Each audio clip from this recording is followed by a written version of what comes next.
2026 সালে এসে এখন আবার চুরির ধান্দায় নেমেছে এবং চুরি করে আমি আবারও বলছি বিএনপি যতই চেষ্টা করুক আওয়ামী লীগ আর হইতে পারবে না। মাননীয় স্পিকার, আবার মাগুরা নির্বাচনের মতো আজকে বগুড়ার নির্বাচন এবং শেরপুর নির্বাচনের কারচুপি দেখেছি আমরা। মাননীয় স্পিকার, ধানের শীষে ছাপ্পা সিল মারা হচ্ছে। মাননীয় স্পিকার, ছোট ছোট বাচ্চাদেরকে লাইনে দাঁড় করায়, স্কুলের বাচ্চাদেরকে লাইনে দাঁড় করায় ভোট দিতে দেওয়া হচ্ছে।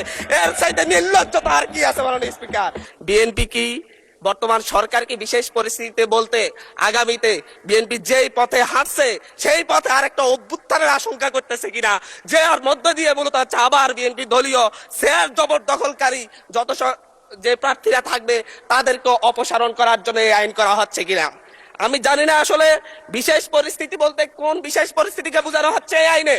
এটা একটি কালো আইন হিসাবে বাংলাদেশের গণতান্ত্রিক ইতিহাসে সবচেয়ে একটি কালো আইন হিসেবে থাকবে। আমি জিজ্ঞাসা করতে চাচ্ছি মাননীয় মন্ত্রীকে, বিশেষ পরিস্থিতি বলতে কি তার দলীয় এজেন্ডা বাস্তবায়ন না করলে তাদেরকে অপসারণ করা হবে, নাকি হচ্ছে দখলদারিত্ব না মানলে অপসারণ করা হবে, নাকি অবৈধ সুবিধা না দিলে অপসারণ করা হবে? এটা কোন সময়ে কোন বিশেষ পরিস্থিতিতে অপসারণ করা হবে তার সুনির্দিষ্ট কোনো ব্যাখ্যা নেই। এর মধ্য দিয়ে মূলত স্থানীয় নির্বাচন এবং গণতন্ত্রের ফিটে ছুরিকাঘাত করা হচ্ছে।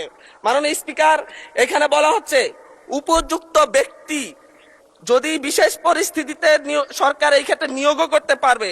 এ আইনের অন্যান্য বিধান কিংবা আপাতত বলবৎ অন্য কোন আইন যাহা কিছুই থাকুক না কেন, সরকার বিশেষ পরিস্থিতিতে অত্যাবশ্যক বিবেচনা করিলে জনস্বার্থে কোন পৌরসভা উহার কার্যাবলী সম্পাদনের উদ্দেশ্যে একজন উপযুক্ত ব্যক্তি বা প্রজাতন্ত্রের কর্মে নিযুক্ত উপযুক্ত কর্মকর্তাকে পরবর্তী আদেশ না দেওয়া পর্যন্ত প্রশাসক নিয়োগ করিতে পারিবে। উপযুক্ত ব্যক্তি বলতে কি হচ্ছে দলীয় কোন নেতা কিংবা লাঠিয়াল হবে, নাকি হচ্ছে কোন মন্ত্রী এমপির সন্তান হলেই হবে? এটা উপযুক্ত ব্যক্তি বলতে কাকে বোঝানো হচ্ছে তা কিন্তু আমরা বুঝতে পারছি না। মাননীয় স্পিকার, মাননীয় স্পিকার, এর মধ্য দিয়ে নির্বাচিত প্রতিনিধিদেরকে সরিয়ে অনির্বাচিত শুধু মামা খালুর জোরেই বিভিন্ন প্রশাসনে বিভিন্ন পৌরসভা মেয়র কিংবা কাউন্সিলর পদে কিংবা সিটি কর্পোরেশনের মেয়র কাউন্সিলর পদে দলীয় নেতাদেরকে বসানোর একটি ফাইতারা করা হচ্ছে।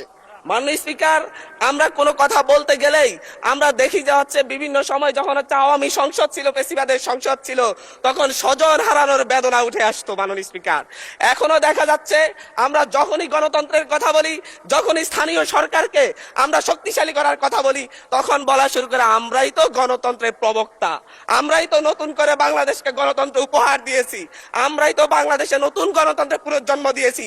17 বছর ধরে আমরা লড়াই করেছি। 17 বছর ধরে লড়াই করেছেন বলে বাংলাদেশের গণতন্ত্রকে আবার গলা টিপে হত্যা করার সুযোগ নেই। আবার মাগুরা নির্বাচনের মতো আজকে বগুড়ার নির্বাচন এবং শেরপুর নির্বাচনের কারচুপি দেখেছি আমরা। মাননীয় স্পিকার, আমরা যখনই ফেসবুকে ঢুকি, আমরা যখনই দেখি যে বিভিন্ন সংবাদ মাধ্যমে ধানের শীষে ছাপ্পা সিল মারা হচ্ছে। মাননীয় স্পিকার, আজকে 2024-এর এমন রক্তক্ষয়ী সংঘাতের পরে আজকে যখন একটা উপনির্বাচন এবং একটা স্থগিত হওয়া নির্বাচন হতে যাচ্ছে, তখন আমরা দেখছি বিরোধী দলীয় এজেন্টদেরকে ঘাট ধাক্কা দিয়ে বের করে দেওয়া হচ্ছে, কেন্দ্রের ভিতর ঢুকে এজেন্টদেরকে আহত করা হচ্ছে এবং ছোট ছোট বাচ্চাদেরকে লাইনে দাঁড় করায়, স্কুলের বাচ্চাদেরকে লাইনে দাঁড় করায় ভোট দিতে দেওয়া হচ্ছে। এর চাইতে নির্লজ্জতা আর কি আছে? মাননীয় স্পিকার, এর মধ্য দিয়ে মূলত আরেকবার বাংলাদেশকে সংকটে ফেলা হচ্ছে।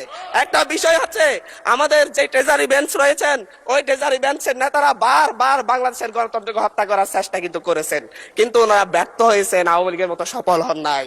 1994 সালের মাগুরার নির্বাচনের মধ্য দিয়ে ওনারা চেষ্টা করেছিলেন একতরফা নির্বাচন করে টিকে থাকতে। 1996 সালে একতরফা একটা নির্বাচন করেছিলেন, 12 দিনের মাথায় জনগণের চাপে সরকার থেকে পদত্যাগ করে তত্ত্বাবধায়ক সরকার ব্যবস্থা দিতে হয়েছিল।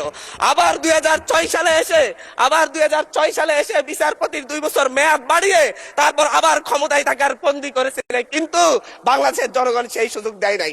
চুরি করা যায়, কিন্তু চুরি করে সেটা হজম করা যায় না, যেটা আওয়ামী লীগ করেছে। মাননীয় স্পিকার, ঠিক একইভাবে 2024 সালে এসে এখন 2026 সালে এসে এখন আবার চুরির ধান্দায় নেমেছে এবং চুরি করে আমি আবারও বলছি বিএনপি যতই চেষ্টা করুক আওয়ামী লীগ আর হইতে পারবে না। মাননীয় স্পিকার।